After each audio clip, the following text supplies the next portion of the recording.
Debería ser que ese dólar paralelo que siempre muestra esa brecha del 102% venía bastante tranquilo.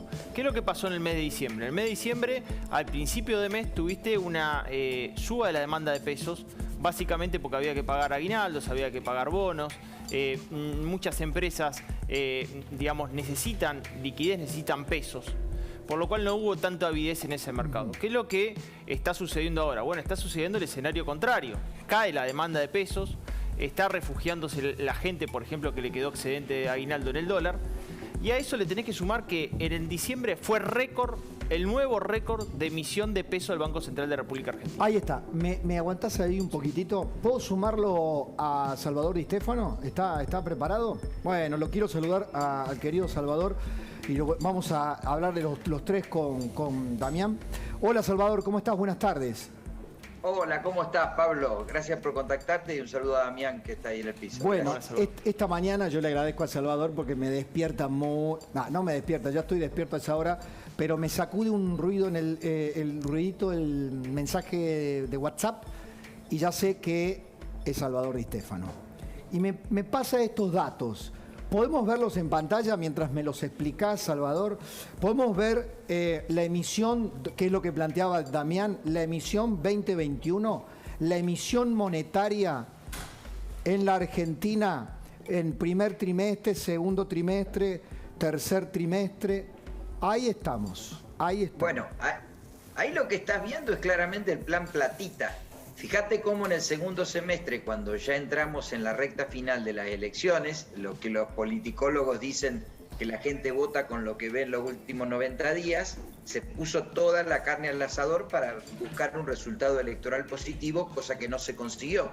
Primer trimestre y segundo trimestre, bastante plata emitida, pero moderado. Ahora, si vos mirás tercer y cuarto trimestre, representa el 82% de la emisión monetaria de todo el año, y esta emisión es la más alta que el Banco Central realiza en términos de PBI. Es un récord. Y claro, esto tiene que ver con que el Tesoro no encuentra ninguna fuente de financiamiento porque nadie le cree, entonces se tiene que recurrir a la emisión monetaria, y lo paradojal de todo esto, que todo este dinero que emite el Banco Central, que diríamos entre comillas no cuesta nada, pero tiene consecuencias, es la misma cantidad de dinero que después absorbe por letras y pases, y por los cuales paga entre el 32 y el 38% anual. Damián. No, que decirle, y a ver si coincide Salvador, que yo veo ahí en pantallas, los televidentes también lo ven, los datos del último trimestre del año, 964.000 millones de pesos.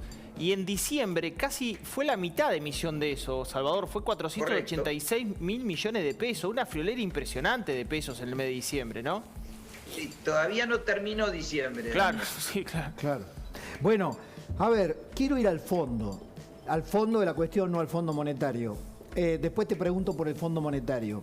Lo que está claro es que no hay nada con el fondo monetario, que con esta emisión monetaria, ¿cómo acordás con el fondo? Pero lo que me preocupa, y lo planteaba antes del corte, es la información, son versiones, son ideas que empiezan a correr en mentes afiebradas. A mí me decía un amigo ya hace bastante tiempo, cuando comenzaba la bola del Helix a formarse, no la van a parar más, no la van a parar más. Y yo decía, bueno, pero ¿cuándo se para esto? Y me dijo en aquel momento, ¿sabes cómo se para esto? Una fuente calificadísima, con un plan Bonex. ¿Qué? Con un plan Bonex. Entonces, me dicen que han comenzado a sondear a los bancos y a presionarlos para que compren bonos del Estado en lugar del ELIC o de pases. Si un banco, en lugar de comprarle ELIC o pases con los depósitos de la gente, comprara bonos del Estado, ¿qué pasa? ¿Cómo se leería eso? Estoy haciendo hipótesis, estoy planteando algunas ideas que circulan ¿viste? En el directorio del Banco Central viene uno y dice, che, acá lo que tenemos que hacer es, mirá, me parece que vamos a terminar desembocando en esto. ¿Qué sería eso, Salvador? Bueno, mira, vamos a generar un gran aporte a la confusión general porque hay 3 malas noticias en la tarde de hoy. La primera, la que vos estás dando, en donde se habla que desde el Instituto Patria hay un plan en donde quieren colocarle a los bancos bonos a 7 y a 10 años de plazo en reemplazo de la LELIQ, de modo tal de inmovilizar por mayor cantidad de tiempo la liquidez y permitirle al Estado financiarse con esta liquidez excedente. Recordemos que en LELIQ y pases hay 4,4 millones de pesos y en plazo fijo los bancos hay 3,5 millones de pesos. O sea que en LELIQ hay más y pases hay más plata que en plazo fijo en todos los bancos de la República Argentina. Entonces, lo que quieren es colocarle un bono a los bancos. O sea, un plan, para que... sería un plan Bonex para los bancos. Para los bancos, exactamente. Ese es el comentario de la tarde de hoy. Para que te quedes tranquilo, y después lo dejo a Damián que opine sobre estos 3 temas, en la tarde de hoy hay un rumor muy fuerte de que el Banco Central habría puesto en caución parte del oro que tiene en sus reservas para hacerse de dólares líquidos porque no tenía dólares líquidos para pagar importaciones. Caso que ayer el Banco Central vendió 40 millones y hoy 100 millones de dólares. Y la tercera noticia es un golpe muy fuerte a la fintech, porque prácticamente el dinero que tenían, digamos, que tienen en cuenta corriente, el Banco Central dispuso que queden como encaje al 100%, lo cual atenta contra el negocio de la fintech y beneficia al negocio de la banca comercial. Le explicamos, perdón, Salvador, a esta hora a la gente en casa, ¿qué son las fintech, Damián? Bueno, las fintech son las empresas del sector financiero que otorgan préstamos a través de vías digitales. No son los bancos tradicionales, sino que son empresas que lo hacen en forma digital. Y la verdad que, bueno, es un mercado que creció muchísimo en Argentina. Hay muchísimas fintech hoy operando en el mercado. Tengo los mismos datos tuyos, Salvador, respecto de las reservas de oro. De hecho, creo que en cuanto a reservas netas, lo único que te podés contar hoy sería el oro. Y tengo otra información más que también estarían evaluando, no sé si tenés la misma información, que es una suba de tasa del Banco Central de la República Argentina. También estarían evaluando eso porque la tasa real negativa que tienen los ahorristas y los bancos es muy, pero muy baja, ¿no? Respecto de la inflación actual y la inflación futura, ¿no? Sí, lo que sucede es que estamos en un escenario de manta corta para aplicarle a la gente. Si subís la tasa, la idea es controlar la inflación. Si dejás la tasa baja, se te escapa la brecha cambiaria. Si querés atentar contra la brecha cambiaria, perdés dólares. Si perdés dólares, tenés que devaluar el oficial. La verdad es que el gobierno tiene una serie de restricciones que está muy acorralado y si no logra en lo inmediato un acuerdo con el Fondo Monetario Internacional, esta tendencia, a mi juicio, del dólar blue creciendo, lo vamos a seguir viendo durante enero. Bueno, lamentablemente tengo un cuarto dato. Vos diste 3, yo tengo un dato que me envía gente que está muy cercana a la negociación con el Fondo Monetario Internacional, no del parte del Ministerio de Economía de Guzmán, por supuesto, que ha vendido humo durante 2 años. Me dicen así: el último día hábil de noviembre, el contado con liquidación se hizo a 222 pesos. El dólar contado con liquidación. Marzo se estima 237 como tipo de cambio para costo de reposición. Ahora el mercado presume alta probabilidad de no acuerdo con el Fondo Monetario Internacional, ya que se está revelando cada día más de que no hubo nunca ni siquiera negociaciones. Una cosa es diálogo, una cosa es intercambio de criterios.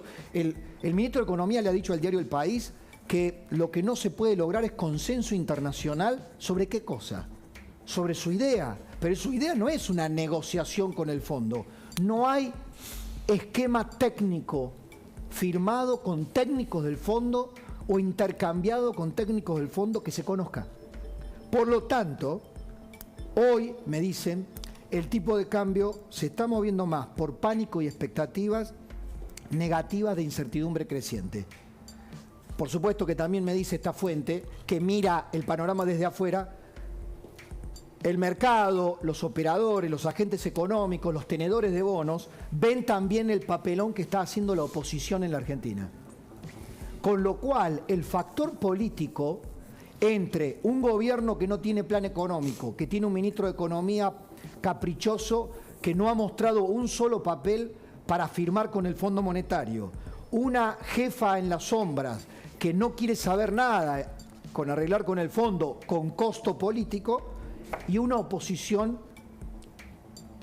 atomizada que no puede gobernarse a sí misma, que no puede darse una estrategia común para cuestiones tan elementales como tratar algunos impuestos en la Argentina. Eso es lo que vende afuera hoy de la Argentina. El Salvador. Sí, yo creo que el argentino se terminó de divorciar del peso en el año 2018, cuando viene el fracaso de Macri, cuando tiene que recurrir al Fondo Monetario Internacional. Si yo tomo los últimos 5 años de Argentina, el dólar blue aumentó 12 veces. Si Damián me acompaña, estaba a 17 pesos, hoy estamos con 209, 210, 213 acá en Rosario. O sea que prácticamente se devaluó 12 veces el dólar blue. Ahora, cuando vos mirás los precios, el índice de precio al consumidor en 5 años aumentó 4,5 veces. El índice mayorista aumentó 5,5 veces. ¿Qué quiere decir esto? Que estamos en pánico hace 5 años en la Argentina. El problema es que cada gobierno que viene pone más en pánico a la gente, y la oposición, con esta irresponsabilidad de darle pie al gobierno a tener más impuestos, pone a la gente más en pánico. Entonces, acá hay dos temas de discutir con los argentinos, que son los siguientes. ¿Cuánto tiempo va a pasar para que me vaya a Argentina? ¿Cuántos dólares voy a comprar con mi peso excedente? Otra cosa no se habla, entonces es muy difícil que el país crezca. Entonces, ¿vos qué necesitan el Ministerio de Economía? Necesita un bombero, un ministro de Economía que trate de, con estos recursos escasos, no haga llegar 2 años. Porque en verdad, si seguimos con Guzmán sin orientación política, cada vez se va a ser más difícil transitar la economía argentina. Te quiero preguntar algo, Salvador, finalmente, que dominás muy bien. Ya me lo habías planteado y me quedó en la memoria que si el gobierno pensaba, o el Banco Central pensaba salvarse con la cosecha fina, por lo que había previsto de liquidación, estaba bastante equivocado o errado. ¿Qué dicen hoy las liquidaciones sobre la cosecha? Bueno, te voy a dar 2 datos que son importantes. Primero, todas las retenciones de trigo que se van a recaudar en el año 2022 ya las cobró el Estado y ya se las gastó. La mitad de las retenciones de maíz que se iban a cobrar en el 2022, te aclaro que el maíz se va a levantar en abril del 2022, ya el gobierno la cobró y se la gastó. Y no hay liquidaciones porque a nadie le gusta este dólar de 100,75 cuando están viendo un blue de 2.13. Entonces nadie quiere liquidar a este dólar. Nosotros te lo dijimos, parecía loco cuando decían en el Banco Central que iban a recaudar 3.000 millones de dólares de la cosecha de trigo. Y nosotros decíamos, mira, yo me acuerdo que son 750. Yo me acuerdo. No hay 3.000. Y sumemos, Salvador, que tampoco lo salvó la cosecha gruesa, porque quedaron como excedentes solamente 5.000 millones de dólares, y la realidad que hubo intervención en el mercado paralelo, utilización política de ese nivel de reserva, con un nivel, digamos, de liquidación y un precio récord, ¿no?, de los commodities que no lo vas a volver a tener en el 2022, ¿no? Y además yo quería sumar, en términos políticos, que el Fondo Monetario Internacional también lo que ve en ese escenario político, un Congreso que no pudo sancionar el presupuesto 2022 porque estaba flojo de papeles, un Congreso de la Nación que, en definitiva, cada vez que tiene que hacer reformas para aumentar impuestos que terminan siendo más recesivos. Estamos con, en 2021, la presión impositiva respecto al producto es 31,9%, que son los niveles del año 2016. Y vamos a ir al 2022 con récord de vuelta de presión impositiva respecto al producto. Vamos a llegar al año 2015. Es un retroceso fenomenal para la actividad económica. Entonces, bueno, le está mostrando que con un acuerdo económico, con el Fondo Monetario Internacional, Argentina va a crecer en forma sostenida, porque eso no va a pasar. Yo creo que se venden espejitos de colores. Yo creo que... Bueno, yo si te lo pongo, Pablo, en términos de motores, supongamos que Argentina es un Hércules, ¿no es cierto? Sí. Y viene al mando Alberto Fernández. Que tiene 4 motores. El Hércules tenía 4 motores. Sí. 4 motores. El primer motor, Brasil, viene apagado. O sea, Brasil está desacelerando su economía. El motor del campo se apagó porque tenía una sequía violenta, donde se esperaban 44 millones de toneladas de soja, van a venir 39, con maíz va a haber una quita también importante, con lo cual lo tenía pagado. El consumo interno, salarios, la gente no le alcanza la plata, con lo cual lo tenía pagado. El único motor que es la esperanza, el acuerdo con el FMI. Y si se llega a encender ese motor que hacen todo bien, no va a alcanzar para empujar porque los otros 3 van a seguir apagados. Entonces, Claro. a ver, lo que nos queda para el 2022 es planear, nada más. Y un aterrizaje de emergencia, en el mejor de los casos. Bueno, por ahí lo llevas planeando. Por ahí lo llevas planeando y vas planeando, volando y no te pasa nada. Me voy a quedar con esa metáfora inquietante. Gracias, Salvador, como siempre.